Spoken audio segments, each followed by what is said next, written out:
Hello, welcome back to my podcast. I was asked a question by a parent, and it was an interesting question. She said to me, she'd been having a few problems with her young man, a boy, and she says, well, what does successful parenting look like? I had to think about it all of 3 or 4 seconds, and I had to turn around and say, well, it looks the opposite of what you're doing with your son. I said, you're not doing anything wrong, but I said you need to instill certain values in him and discipline. He has no discipline. He does what he wants, when he wants to, and no one says anything to him. I said, even you as a mum, you're not telling him.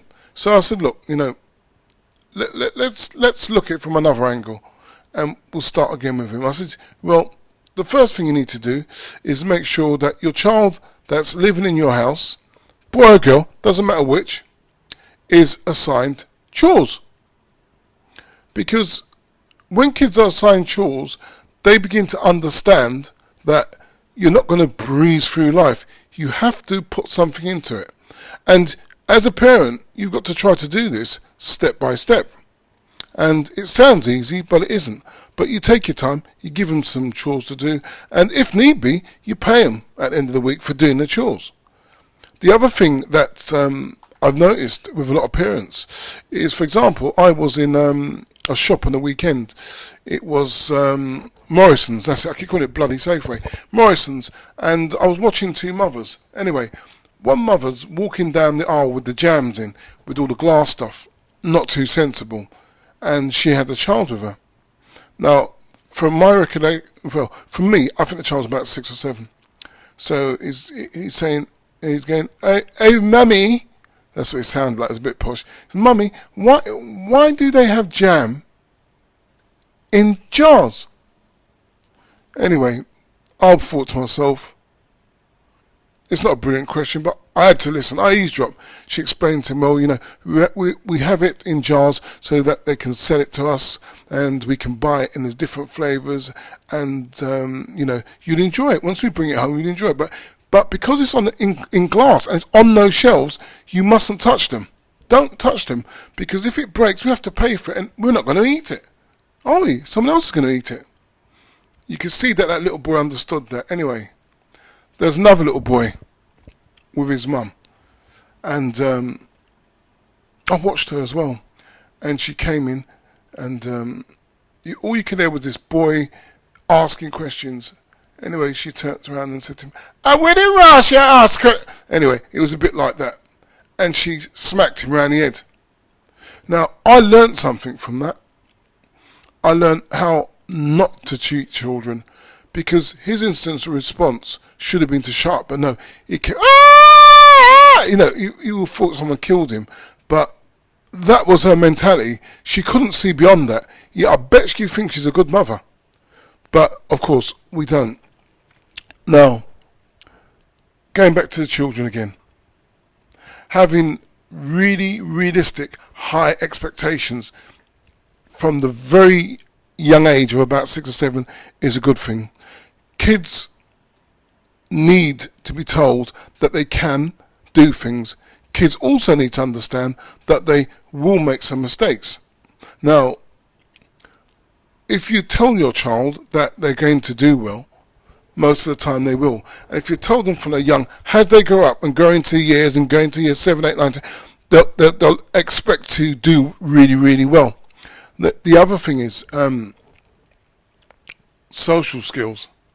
I've got to be honest with you. You've seen it. I mean, in a dinner hall sometimes it's like pigs at a trough.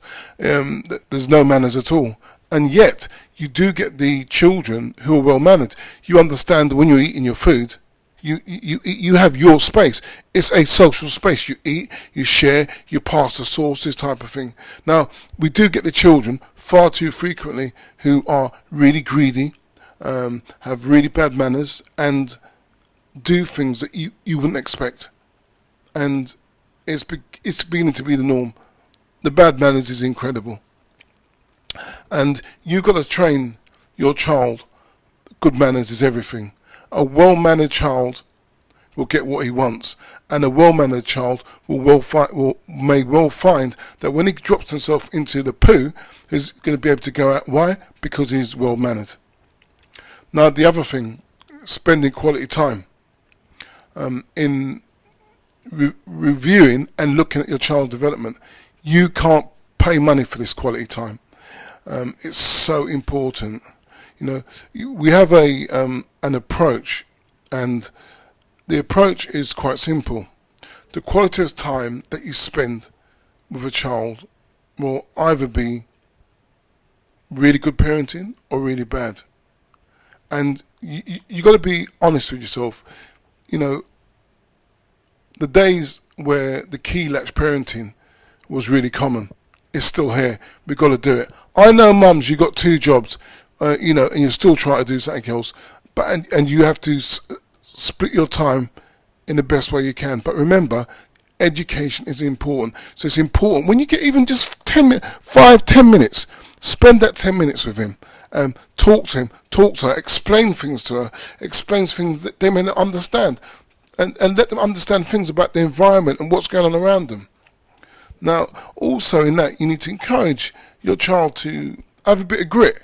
You can't do the problem. Get stuck in, look at the problem, and if they got a problem in school, ask him, you've got a problem in school, several things you do. Can you get around it? Can you go over it? Can you go through it? That type of mentality. So they start to think in the long term in a different way. They have what they call good old-fashioned fighting spirit. Fighting spirit is something that you noticed in the army. I'm going to keep going on about it. When you couldn't do that 30-mile run with full webbing and kit on your back, you was tired. I was tired. There was salt all over my face. It was unbelievable. I thought I was changing skin colour. But clearly, it was the sun. But you know what? They said another 5 miles. I thought, you've got to be joking. But you know what I said? I'm going to do it. I done it. And so did a lot of other people who thought they couldn't do things. They pulled that little bit extra. They dug deep, pulled it out, got on with it. That's what we need to see. Now, a child also needs the ability to think for himself. He needs to understand that I am capable of thinking for myself. I am capable of feeding myself. I am capable of going on the bus by myself. This is a really important time, and it usually happens when they're in about year 7. You'll see the parents come to school with their kids, and it's a good thing to go to school with your kids, but you do see them holding their hand a bit too much. At a certain stage, a certain age, I think it's about 11, 12 is where you've got to start letting go and put your trust that everything that you have put into that child is going to come out. Now, yes, when they're in year 7, you've got to start thinking with a mindset, with dealing with all different situations. And you've got to make your child see you deal with it, and your child will understand that it's under control. Now, on moments like that, try to pause a little bit and say to them, you know what, that's why I did that. And give them an example, leave it, let them do the thinking, let them process the thought. Very important, It's important to see, it's important that you do that. Now, the other thing that you can do, which does help, is when you get unwanted behaviour. And it's going to happen to you, it's going to happen to lots of kids, and sometimes it's not expected. I think that the punishments that some people give is harsh. And when I talk about harsh, I'm talking about really beating that child. I don't think it's good, I think you should think of other forms of punishment. Not only that, you don't want social services. You know how nosy they are, and you know some of those people, they mean well, but they haven't got a clue.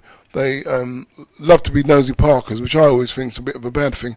Anyway, the other thing you've got to bear in mind for successful parenting is you've got to be 1, fair, 2, firm, and 3, friendly.